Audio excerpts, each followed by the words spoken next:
नमस्कार। जय माता की। हर हर महादेव। मैं आचार्य कुलदीप अवस्थी पुनः उपस्थित हूं आप सभी के बीच में विशेष तथ्य के साथ। सरकारी नौकरी।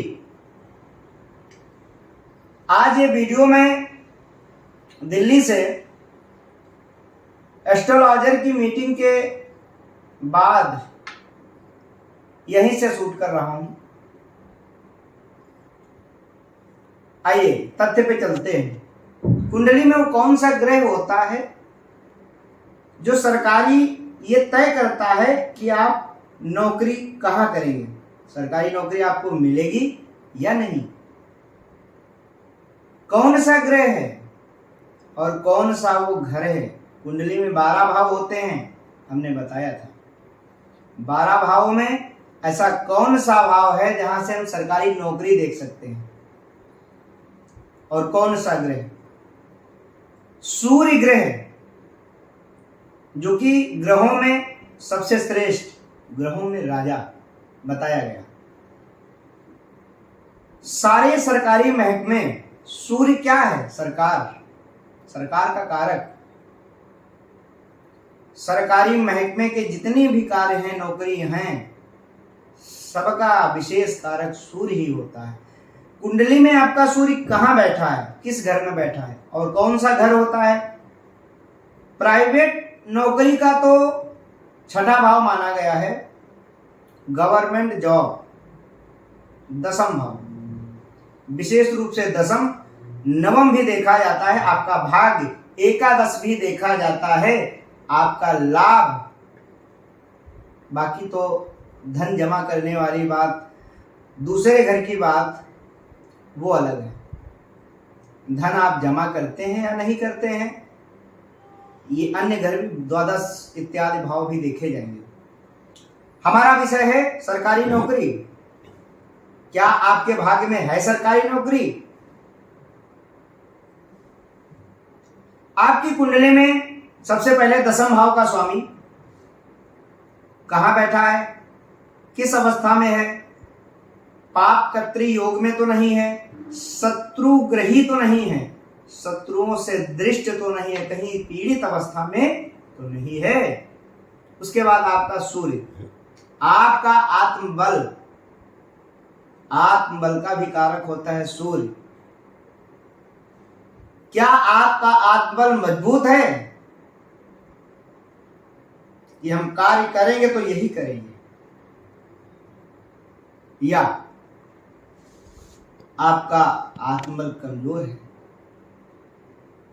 सूर्य कहां बैठा है, सूर्य कितने डिग्री का होकर के बैठा है, 10म भाव का मालिक कितने अंश का होकर के, कितनी डिग्री का होकर के कहां बैठा है, किस दिशा में बैठा है, किन ग्रहों के साथ बैठा है, किस घर में बैठा है, किस राशि में बैठा है, देखा जाए। आप किस सेक्टर में, किस दिशा में जा सकते हैं, कौन सा कार्य कर सकते हैं, ये भी अन्य घरों से, अन्य ग्रहों से भी देखा जाता है। सूर्य से और लग्नेश से विशेष रूप से देखा जाता है। D10 चार्ट भी होता है, उसमें भी देखा जाता है। कई एक चार्ट, कई एक चक्र होते हैं। ज्यादा डीप देखना होता है तो अन्य चार्टों को भी देखा जाता है। लग्न से विशेष रूप से कौन सा कार्य, उसमें कितने कार्य होते हैं। इलेक्ट्रॉनिक का कार्य है जैसे, उसमें कई चीजें आती हैं। वैसे ही अन्य ग्रहों का भी होता है। अगर आपकी कुंडली 10म भाव में सूर्य बैठा है तो सूर्य से संबंधित मंगल है, मंगल से संबंधित चंद्र है, चंद्र से संबंधित कार्य की तरफ आप जाएंगे। चंद्रमा बैठा तो कहीं ना कहीं जल से संबंधित, सफेद चीजों, व्हाइट चीजों से संबंधित कार्य, जल से संबंधित कार्य इत्यादि। मंगल बैठा है, आग से संबंधित कार्य, बिजली विभाग वगैरह, तो कई राहु केतु बैठते हैं तो वो भी परिणाम विशेष ही देते हैं, उनका भी अलग ही सिस्टम है। आपकी कुंडली में सरकारी नौकरी का योग बन रहा है या नहीं, 2-3 ग्रहों के साथ, 2-3 घरों के साथ देखा जाएगा, लग्न भी देखा जाएगा,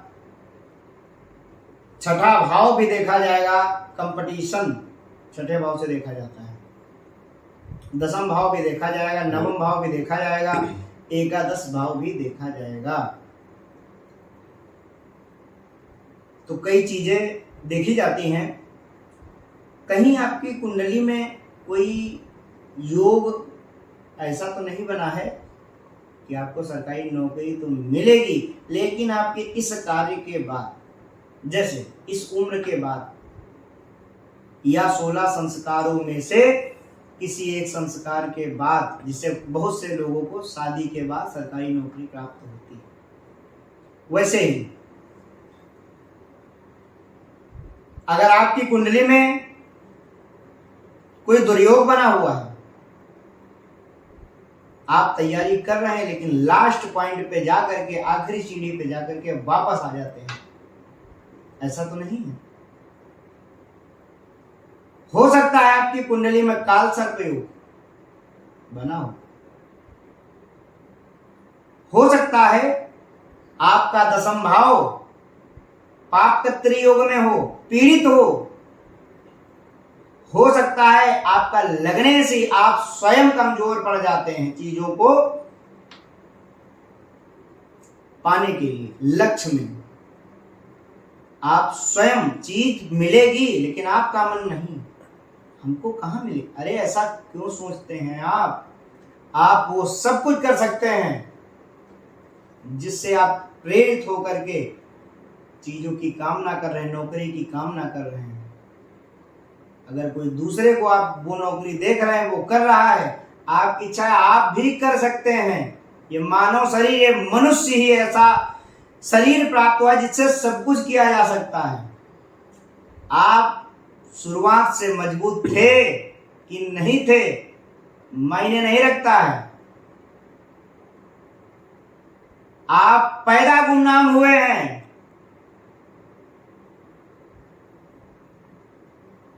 लेकिन क्या मरना भी गुमनाम है? मौत मशहूर होनी चाहिए। मेहनत करो, प्रयास करो, आप सब कुछ कर सकते हैं। कुंडली से संबंधित अगर आपको कोई समस्या आ रही है, आप समझ नहीं पा रहे हैं, घटनाएं ऐसी हो रही हैं, संपर्क कर सकते हैं।